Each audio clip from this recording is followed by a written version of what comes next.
What does it mean to be an anthropologist? Is it possible to study other cultures without preconceived notions?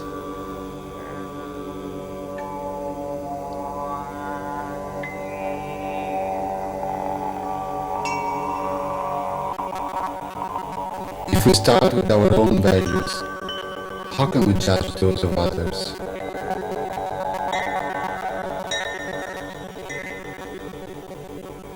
For instance, how can we look at religion with a scientific mind? And how can we, who are used to seeing these two as incompatible, understand the culture which ties them together? Who seems more narrow-minded? The simple person who resolves all or life's questions on a supernatural level, or the scientist who categorizes it all with dry rationality? The cultures of the two seem destined to remain exchanged.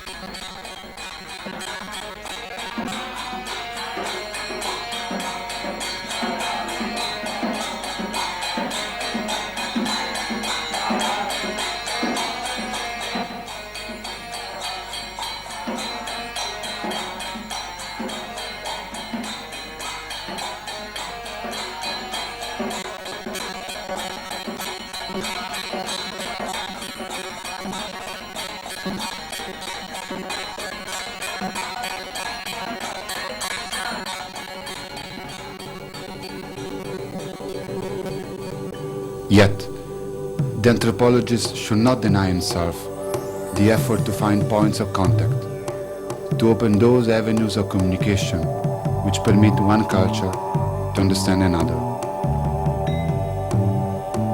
One should climb high on the hill, from where one can look back at society with objectivity and see into the souls of the people there.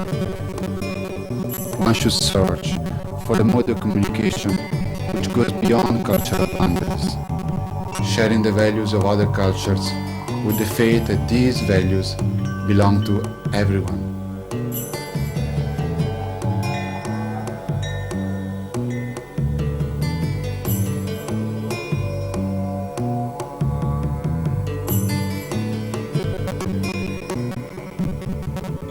When the people of Jaipur climb Galata every morning to pray to the sun, what they are doing could be seen as ridiculous. After all, haven't they been taught that the sun is nothing but a huge mass of gas inflamed by a nuclear reaction? But instead of seeing it this way, should not the anthropologist learn from this religious view to reach a level from where it's possible to look at man with objectivity and respect? From here, one can see that beyond the chaos of daily events, there exists an immeasurable, yet constant, human element upon which we may construct the study of mankind.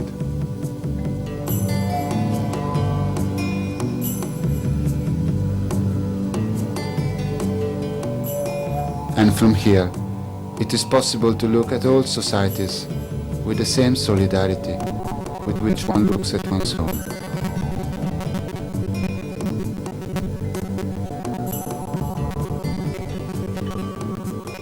In Galata, the Hindu devotees offer food to the monkeys because in their prayers they found a sense of benevolence towards all of creation. And so, after descending the mountain, they re-enter social life with a sense of solidarity towards others who, like you, must find a way to carry on their responsibilities in this world.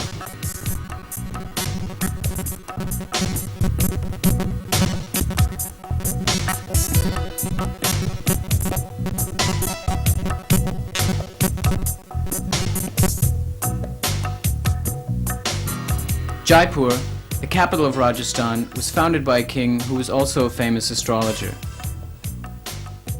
The original city was constructed according to astrological configurations, forming a kind of mystical diagram. Creating on Earth a map of the laws believed to regulate the universe.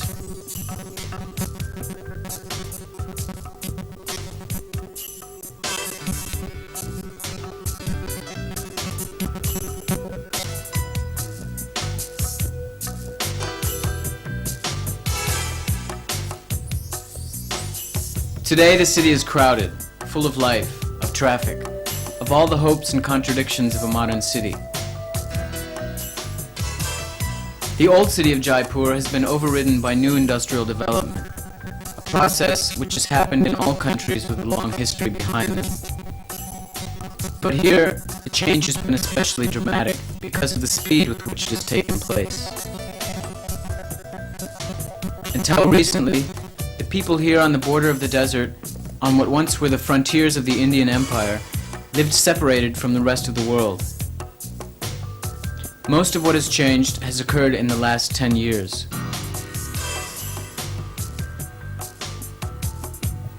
And while grand projects are blossoming with new economic hope, one also lives here with the fear of seeing one's historical identity being erased forever, along with those aspects of the culture which carry forward its spiritual values.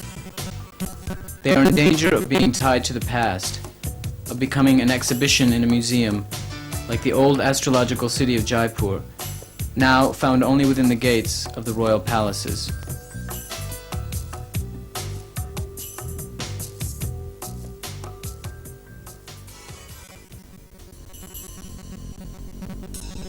The ancient Indian science of astrology is based on the idea that everything in nature is interlinked.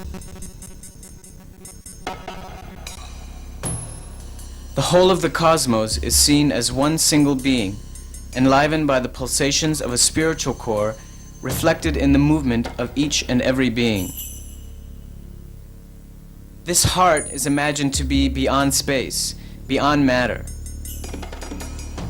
And if the ancient Hindus searched the skies for premonitions, it wasn't because they believed the stars to rule life on Earth, but because they believed that the celestial bodies reflect, with geometrical precision, this cosmic pulsation affecting all of life.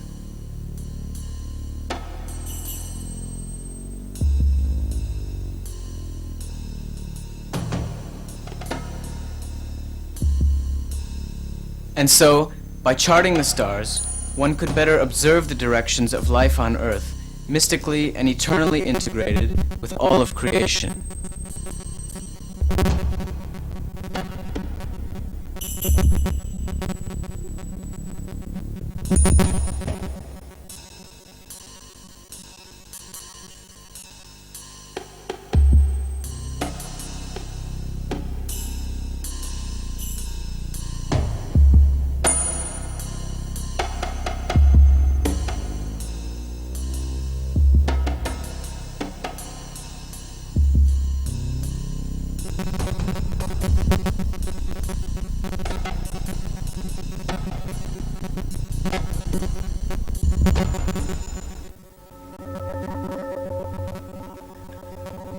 In ancient India, traditional science was built around the principle that all things are ordered under a unity of God.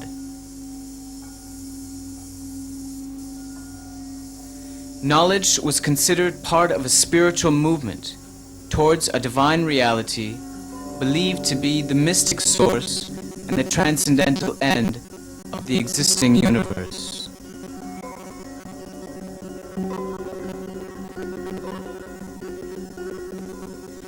And it was in this way that the Hindu temple was conceived, with its tall, slender design symbolizing a spiritual elevation from earth to sky.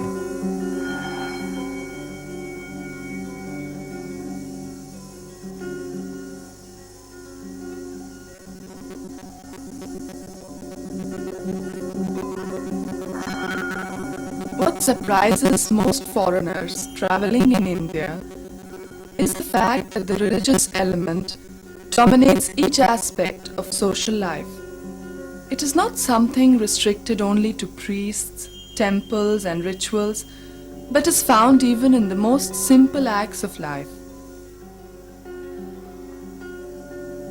In fact, what Hinduism has always considered to be the main altar of sacrament is not the temple, but the home, which itself is designed as an altar, built around a mystical quadratic center. thus forming a microcosm of the divine order on which domestic life is considered to be based.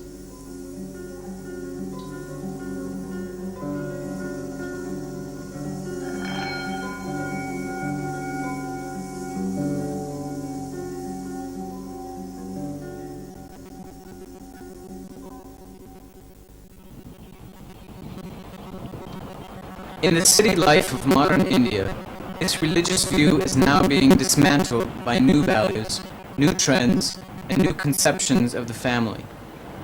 But if we leave the cities and go to rural areas where, even today, the vast majority of the Indian population resides, we find that faith in a divine order of nature is still the central belief of the people, forming an axis around which their daily lives rotate.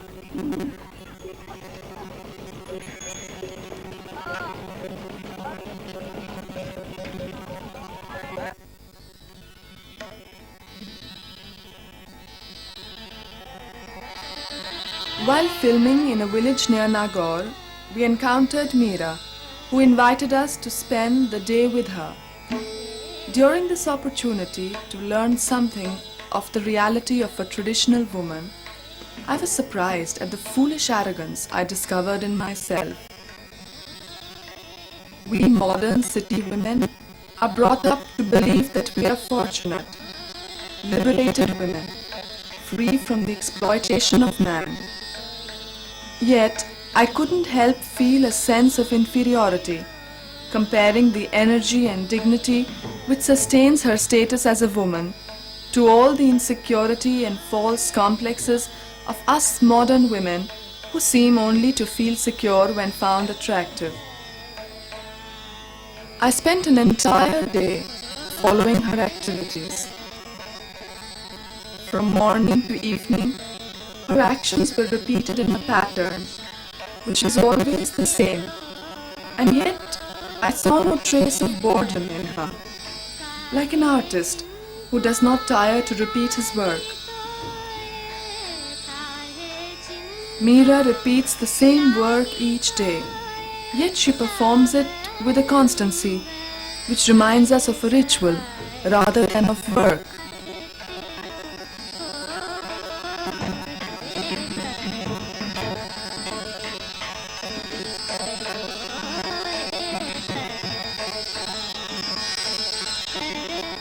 She doesn't aspire to a different life. She doesn't try to change her condition because she firmly believes that this is her destiny and her nature. She believes in her role with the same spirit of dedication that I have found in city women who strongly believe in their ideals. Yet her plans do not go beyond the boundaries of her home. This, of course, does not authorize us to feel superior. On the contrary, we have a lot to learn from women such as her to comprehend something of the profoundness of feminine nature.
Of course, I I could never renounce my freedom or the opportunity I have been given to choose my own roles.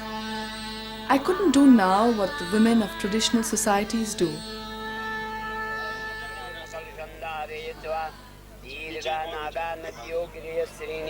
I couldn't get married to a man chosen by my family and feel it's my duty just because he belongs to the same caste in which I was born. My man must be my companion, my partner.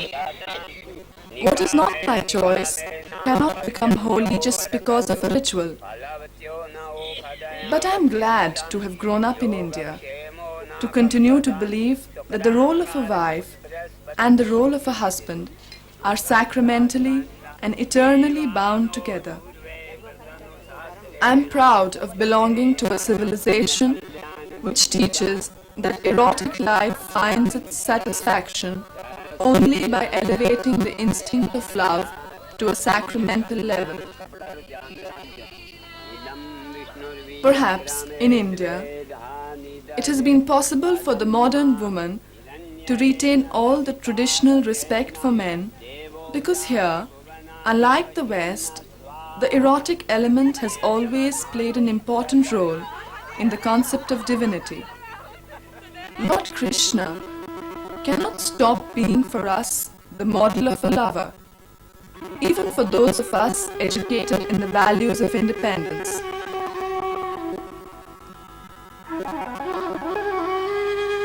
The love stories of Lord Krishna and the gopis, the beautiful girls intoxicated by the music of his flute, contain the theme around which revolves the majority of the fine arts of classical India. But beyond the sentimental plots, Krishna's stories constitute a metaphor of the relationship between spirit and nature. Because in ancient India, the spirit was seen as male, nature as female, and the relationship between the two as a passionate love. So, in woman prevails the creativity and the energy of nature, while in man prevails the power and the impassivity of the spirit. In Hindu theology, nature is considered as the body of God, and the cosmic spirit, which is present in every person, is considered to be a reality beyond one's person.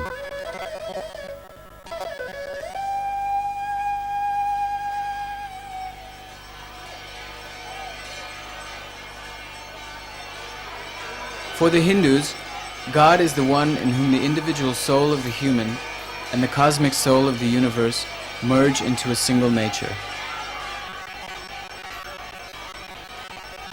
So, according to Indian theology, devotion for the Lord Krishna is but an expression of the desire of an individual being to reintegrate his soul in the unity of God.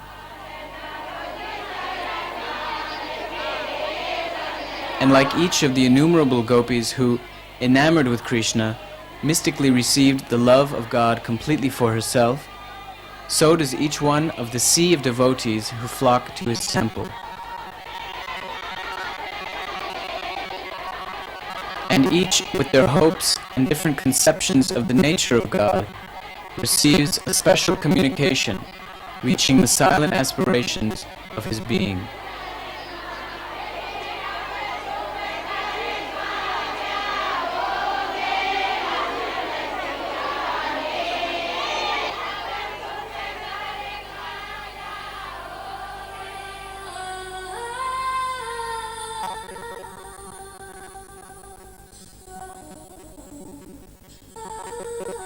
A peculiarity of Hinduism among the religions alive today is the recognition of the divinity of nature. Nature reveals the female aspect of God, or his creativity. And each aspect of nature is in fact seen as a manifestation of the infinite quality of the divine. To he who sees nature with this faith, will nature appear as a cosmic tree, with all the beings its leaves, life its sap, and spirit its roots. And in a religious perspective, our individual minds would be nothing but a separation from this unity, a pilgrimage around the sacred tree until we re-enter into our true nature.